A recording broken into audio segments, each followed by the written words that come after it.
Time for tonight's rewrite.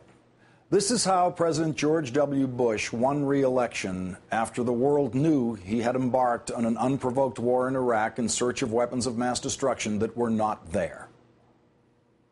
First, Kerry said defeating terrorism was really more about law enforcement and intelligence than a strong military operation.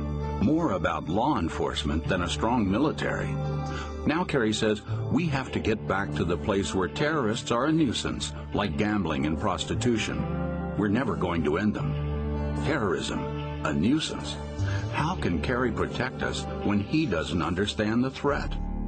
I'm George W. Bush, and I approve this message. Let's consider what John Kerry actually said that the Bush-Cheney campaign found so worthy of mocking. Here he is in a Democratic primary debate in South Carolina. The war on terror is less, it is occasionally military, and it will be, and it will continue to be for a long time.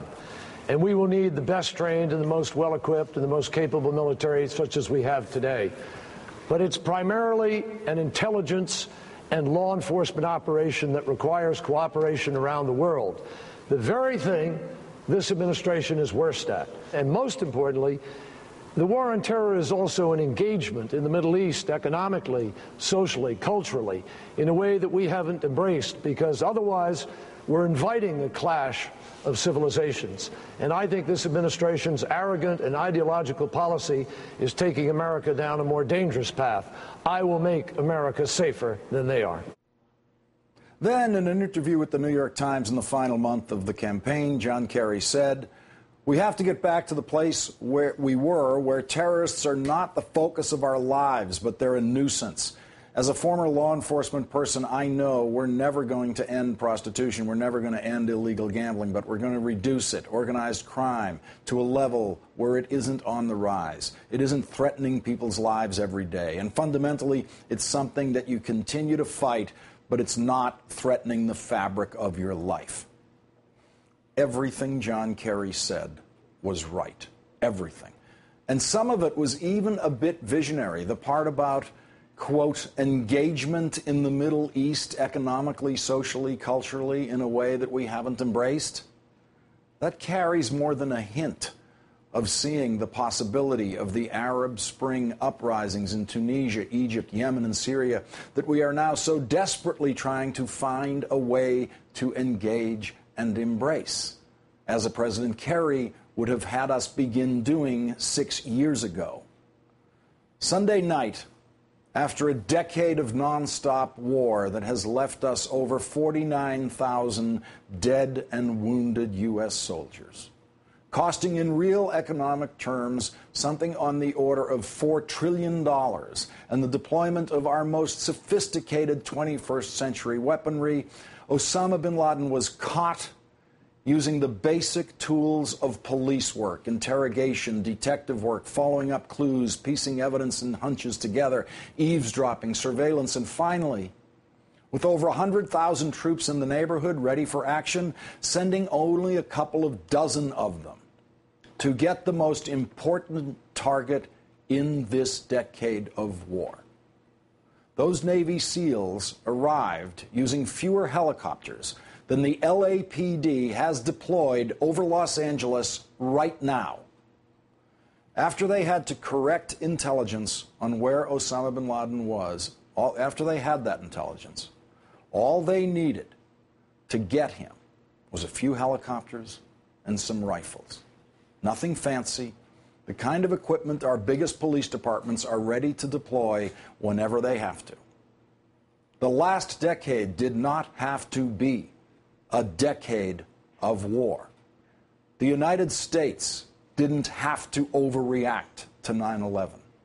A wiser president, one more experienced in world affairs, one more experienced in war, one experienced in war at all, one more experienced in law enforcement, could have saved us from our overreaction. Even with the worst decisions of the Bush-Cheney administration, we could have been spared thousands of casualties and years of wasted time if they could have just risen to the level of fundamental competence as war makers. less than 90 days after 9/11, Osama bin Laden was trapped at Tora Bora in the mountains of Afghanistan, and through sheer chain of command incompetence, the Bush administration failed to order the killing of the most important target of their war on terror. When we ran the video last night of President Bush saying he didn't care about catching Osama bin Laden, not long after Tora Bora, a veteran congresswoman on this program was shocked. She told me she didn't remember Bush giving up on catching Osama bin Laden. Much of the viewing audience was shocked too, judging by comments online. It's worth listening to President Bush on this point one more time. Deep in my heart, I know the man's on the run if he's alive at all. And who knows if he's hiding in some cave or not. We hadn't heard from him in a long time. And the idea of focusing on one person is really indicates to me people don't understand the scope of the mission. Terror is bigger than one person. And he's a person who's now been marginalized. His network is his host government has been destroyed. So I don't know where he is. Nor I just don't spend that much time on him. Kelly, to be honest with you, we hadn't heard much from him, and I wouldn't necessarily say he's at the center of any command structure. And again, I don't know where he is. I repeat what I said. I truly am not that concerned about him. I know he is on the run. I was concerned about him when he had taken over a country. I was concerned about the fact that he was basically running Afghanistan, kind of calling the shots for the Taliban. And but once we set out the policy and started executing the plan, he became. We shoved him out more and more on the margins. He has no place to train his al-Qaeda killers anymore. I don't know where he is. I'm not that concerned about him. Can there be any surprise about why the Bush-Cheney administration did not catch Osama bin Laden?